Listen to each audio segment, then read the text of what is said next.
Welcome to another edition of BeerAmerica.tv. If you're new to us, welcome. If you are a return visitor, thanks again for joining us. As you can see, we've changed venues for this edition. We are actually in the brew house at the Moon River Brewing Company in Savannah, Georgia. I actually feel more comfortable now. Do you? Yeah. You're more at home. I'm in my lair. You're in your lair. Okay. Well, while you're in your lair, we are going to talk once more about Octoberfest beers because it is the season and it's a good seasonal beer. And so I've chosen Sam Adams Octoberfest beer from the Boston Beer Company. And I have had this beer. I had this beer like a week ago for the first time, and I really enjoyed their summer ale. It's like one of the few beers that I could actually drink in the summertime that's kind of a craft beer and it's easy to drink. So I said, you know, I got to try this one. And this one was another one of those that I tried that I was very pleasantly surprised at how good it was. I mean, not really surprised, I guess is a bad word, but it was just, it had a lot of flavor to it. So, I mean, are you familiar with this beer? Well, honestly, I think I tried this beer when they first came out with it years ago. I mean, I'm talking maybe 8 or so years ago. Actually, probably more than that. Jeez. So they were doing Oktoberfest beers for a while. I mean, they're not new. They're not a new player to this game. Well, I think we should.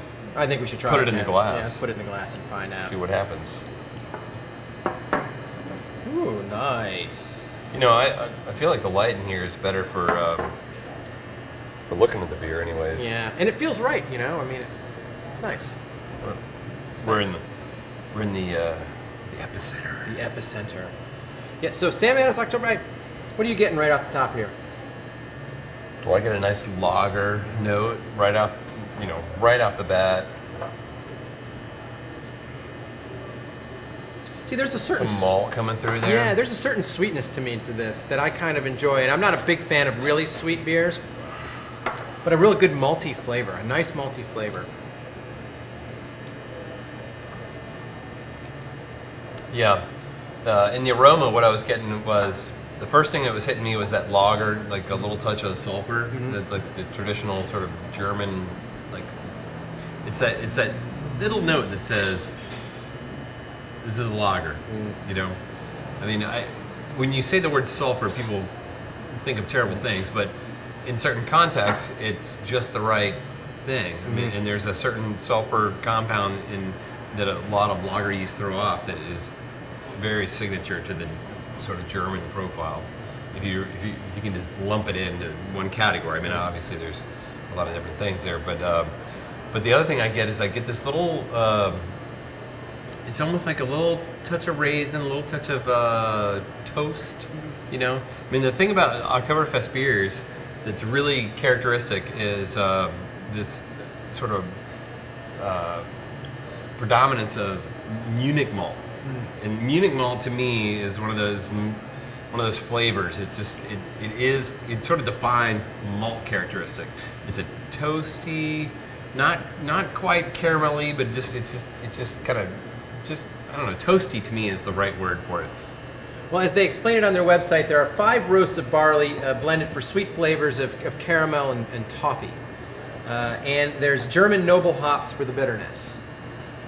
Well, what is classic about this particular example is that, like so many German beers, there's not a huge hop aroma, there's not a whole lot of hop profile there, but there's the bitterness. The bitterness provides that structure that's necessary, especially in a full-body beer like this. Yeah,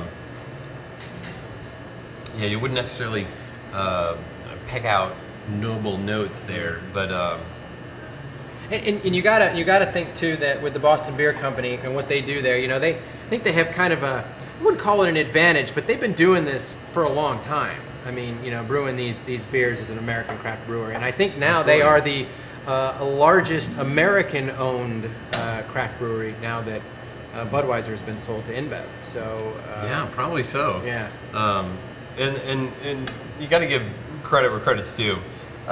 What Sam Adams has done for the craft brewing industry is, you know, long ago they sort of set this precedent. They kind of helped build this whole momentum for craft brewing.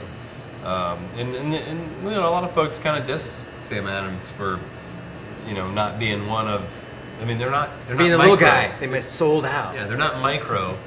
But on the other hand, you know, they're making a lot of great, solid beers, and you know, they've laid that groundwork for us. So, and a funny thing that I noticed too, as sort of a side note, when I was pouring these, I was looking on the back. I'm like, oh, find your rhythm, and then I looked in the back of yours, and there's a did you know. So you got a little quirkiness going on here. So what do you got there? I got find your rhythm. Okay, so there is a rhythm to the season, from the food you eat to the brew you drink. The full-bodied maltiness of Samuel Adams Oktoberfest matches the full flavor of your favorite full comfort foods. Jim Cook, brewer and founder. What do you got? I'm gonna. Here's a did you know. I'm gonna. Yeah, there is, and I'm gonna shorten it.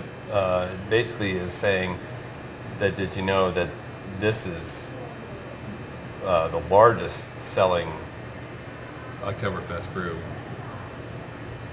For Sam Adams, or just all of them? This is it right here. Really? Well, you know what? It's a good beer. It's a fine beer. You know, we've done Oktoberfest in the past. We did Dundee, and that was a really good beer too. But there's something a little bit, I guess you could say, seasoned about this. This is coin definitely the phrase. much more authentic.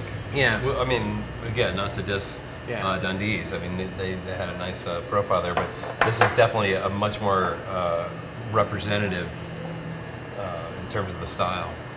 Yeah. And, hey, Tim was out there picking up awards at the JBF, so I mean, obviously these guys are doing something right. Yeah, and again, and this is another one of those beers that I think that any level of beer drinker can enjoy. I mean, I don't think you have to be a diehard craft brew guy. You know, there's just, this is another really easy drinking beer. I think for anybody to enjoy. You're not taking a risk by buying this in the store by any stretch. I don't think so either. And, delicious. So what I'm hoping down the road here is to actually head up there and do a little something with them, and we're working on that now.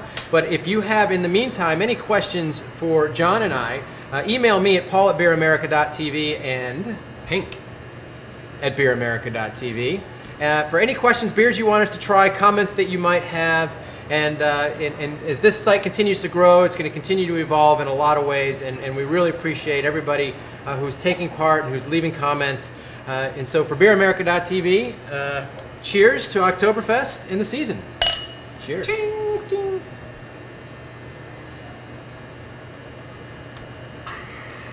It's good.